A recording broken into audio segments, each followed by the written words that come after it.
خارجی جان ایلیا۔ میں ان دنوں اردو کے محترم شاعر جناب ہمایوں ظفر زیدی کی دعوت پر عمان آیا ہوا ہوں اور عمان کے دارالحکومت مسقط کے ایک مہمان خانے میں پاکستانی اور ہندوستانی شاعروں کے ساتھ ٹھہرا ہوا ہوں۔ اس مہمان خانے میں جو نوجوان ہماری خدمت پر مامور ہے اس کا نام پریم ہے اور تامل ناڈو کا رہنے والا ہے۔ میں گزشتہ کئی برس سے عرب کی جن ریاستوں میں جاتا رہا ہوں وہاں تامل، تیلگو اور بنگالی بولنے والے ہندوؤں سے میرا زیادہ سابقہ پڑا۔ میرے تجربے کے مطابق عرب مسلمان اور نامسلمان کی تفریق سے دور کا بھی سروکار نہیں رکھتے۔ میرا یہ تجربہ ان عرب ریاستوں سے مخصوص ہے جہاں میں جاتا رہا ہوں۔ عمان کے حکمران سلطان قابوس ہیں جو تاریخ اسلام کے آشوبناک اور دہشت انگیز فرقے یعنی فرقہ خوارج سے تعلق رکھتے ہیں۔ پہلے زنجبار بھی خوارج کے زیر نگی تھے۔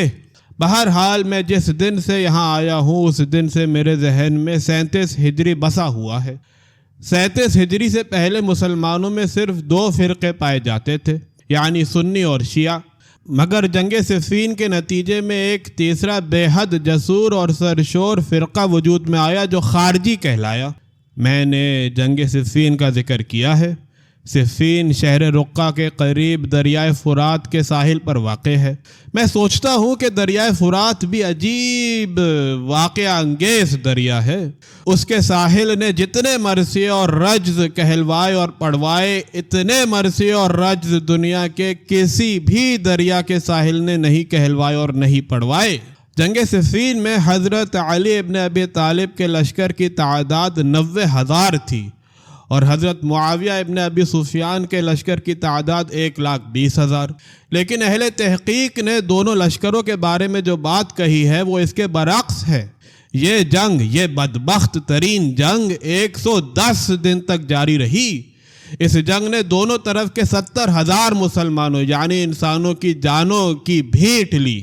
آپ جانتے ہیں کہ اس جنگ کے آخری مرحلے میں کیا صورت واقعہ پیش آئی؟ اس پیچیدہ صورت واقعہ کے نتیجے میں حضرت علی ابن ابی طالب کو تحکیم پر رضامند ہونا پڑا، یعنی یہ کہ ایک شخص حضرت علی ابن ابی طالب کی طرف سے حکم مقرر کیا جائے اور ایک شخص حضرت معاویہ ابن ابی سفیان کی طرف سے، اور وہ دونوں باہمی اتفاق کے بعد فیصلہ دیں کہ حضرت علی ابن ابی طالب مسلمانوں کی سربراہی کے اہل ہیں یا حضرت معاویہ ابن ابی سفیان۔ یہ ساعتیں تاریخ اسلام کی فیصلہ کن ترین ساعتیں تھیں۔ اگر تاریخ اسلام پر یہ وقت نہ پڑا ہوتا تو شاید امت مسلمہ کو مسلسل سیل خون سے نہ گزرنا پڑتا۔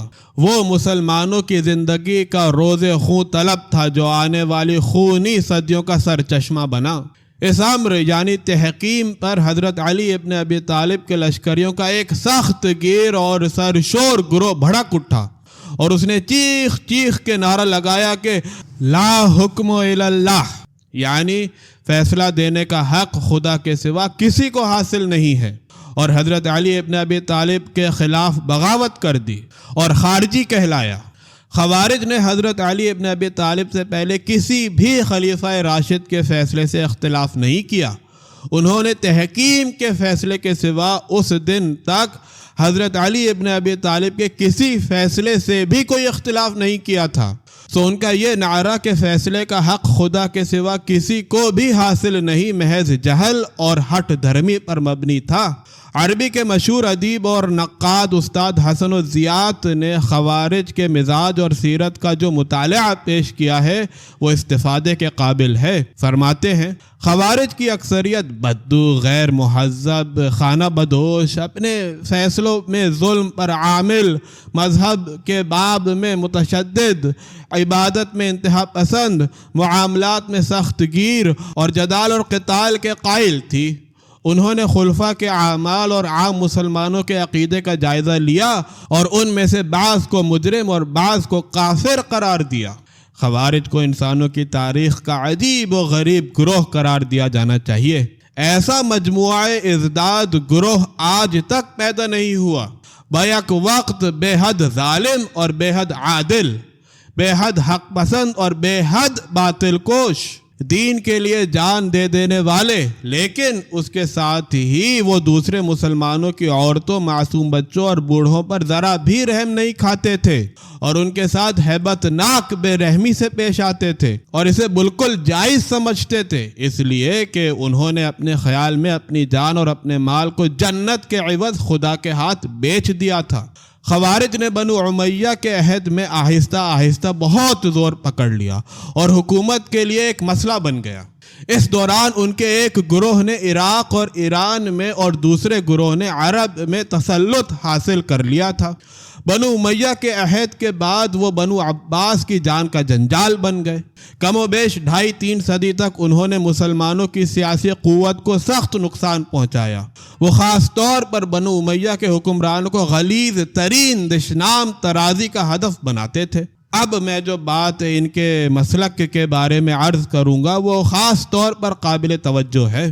پہلے یہ عرض کر دوں کہ سنیوں کے مسلک کی روح سے خلیفۃ المسلمین کا قریشی ہونا ضروری ہے، اس لیے کہ حضرت قبیلہ قریش سے تعلق رکھتے تھے، یعنی مرتبہ خلافت کے باب میں حضرت کی قرابت داری فیصلہ کن حیثیت رکھتی ہے۔ حق خلافت کے بارے میں شیعوں کی منطق بھی اسی نوع کی ہے، یعنی وہ کہتے ہیں کہ خلیفہ یا امام کا اہل بیت میں سے ہونا واجب ہے۔ خوارج امر خلافت و امامت کے بارے میں سنیوں اور شیعوں دونوں کو غلط اندیش بلکہ گمراہ سمجھتے ہیں۔ ان کا عقیدہ یہ ہے کہ خلیفہ کو انتخاب کے ذریعے مقرر ہونا چاہیے، اس کا قریشی، فاطمی یا عرب ہونا ہرگز ضروری نہیں ہے۔ کوئی بھی مسلمان، چاہے وہ عرب ہو یا عجمی، تازی ہو یا ترکی، خلیفہ ہو سکتا ہے۔ اگر کوئی بھی مسلمان انتخاب کے ذریعے خلافت حاصل کر لے اور احکام الہی پر کاربند رہے، وہ خلیفہ برحق قرار پائے گا۔ خوارج وقت کے ساتھ ساتھ کئی فرقوں میں بٹ گئے۔ ان کے قابل ذکر فرقے 4 ہیں، یعنی ازارقہ، نجداد، اباضیہ اور صفریہ۔ لیکن ایمان کے بارے میں ان کے تقریباً تمام فرقے یہ عقیدہ رکھتے ہیں کہ دین کے احکام پر عمل کرنا ایمان کا جزو ہے، یعنی ایمان کا تعلق صرف عقیدے سے نہیں بلکہ عقیدے اور عمل دونوں سے ہے۔ چنانچہ اگر کوئی شخص خدا کی وحدانیت اور حضرت کی نبوت کا تو قائل ہو مگر دین کے فرائض پر عمل نہ کرے اور گناہوں کا مرتکب ہو، وہ کافر ہے اور اس کا قتل واجب ہے۔ ان کے اس مسلک کے مطابق سنیوں اور شیعوں کی اکثریت کافر قرار پاتی ہے، اس لیے انہوں نے بنو امیہ اور بنو عباس کے عہد میں ہزاروں مسلمانوں کو موت کے گھاٹ اتار دیا۔ وہ کئی صدی تک حاجیوں کے قافلوں کو لوٹتے اور مارتے رہے۔ عمان میں عبادی خارجیوں کی حکومت اور انہی کی اکثریت ہے۔ میں نے عمان کی حکومت کے مزاج میں ایک جمہوریت کی سی کیفیت پائی۔ کوئی ایسا سنی اور شیعہ جو عمان نہ گیا ہو کیا سوچ بھی سکتا ہے کہ خوارج کے ملک میں اس کے لیے ایک دن بھی زندہ رہنا ممکن ہے، اور یہ کہ اس ملک میں امام باڑے بھی پائے جا سکتے ہیں؟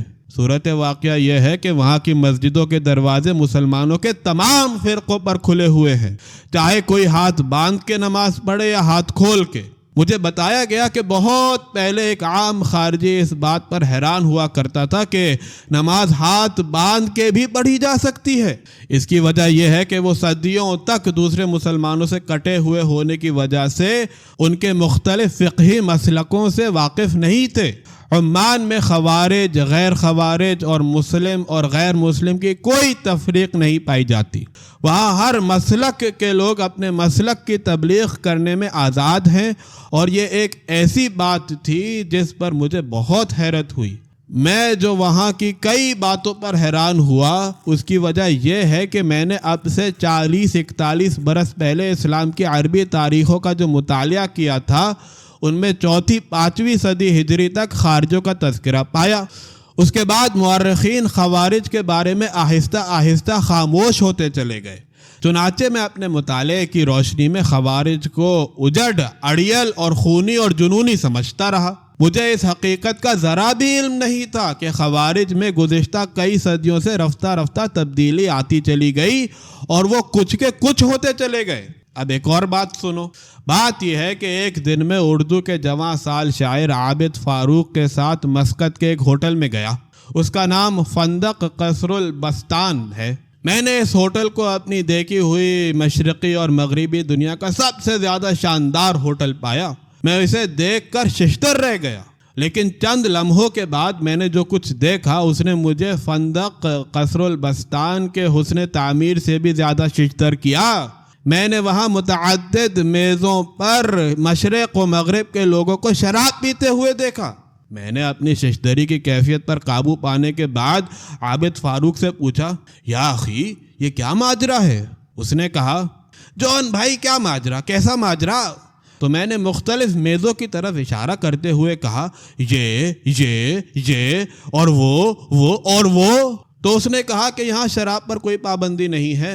مجھے جو اس بات نے بے حد ششدر کیا اس کی وجہ یہ ہے کہ خوارج اپنی ایک خاص استاد اور اپنے مزاج کے اعتبار سے دوسرے مسلمانوں کے مقابلے میں کہیں زیادہ مسلمان رہے ہیں۔ اب ایک اور بات سنو، وہ یہ کہ میں مشرق کے متعدد ملکوں میں گیا ہوں اور بارہا گیا ہوں۔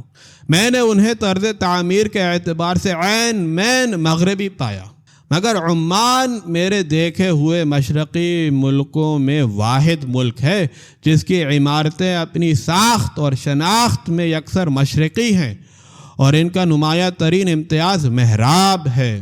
میں نے سلسلہ کلام میں خوارج کے بارے میں اگر ایک بات نہ کہی تو ان کے مزاج اور ان کے کردار کے تغیر اور انقلاب کا معاملہ ایک معجزہ قرار پائے گا، لیکن ظاہر ہے کہ معجزوں کا عہد گزرے ہوئے ایک زمانہ گزر چکا ہے۔ رہی کرامت تو اس باب میں گفتگو کا سلسلہ دراز ہو سکتا ہے۔ خوارج کے ذہن اور مزاج میں جو تغیر آیا اس کو سمجھنے کے لیے ہمیں تاریخ اسلام کی کئی صدیوں کا مطالعہ کرنا پڑے گا۔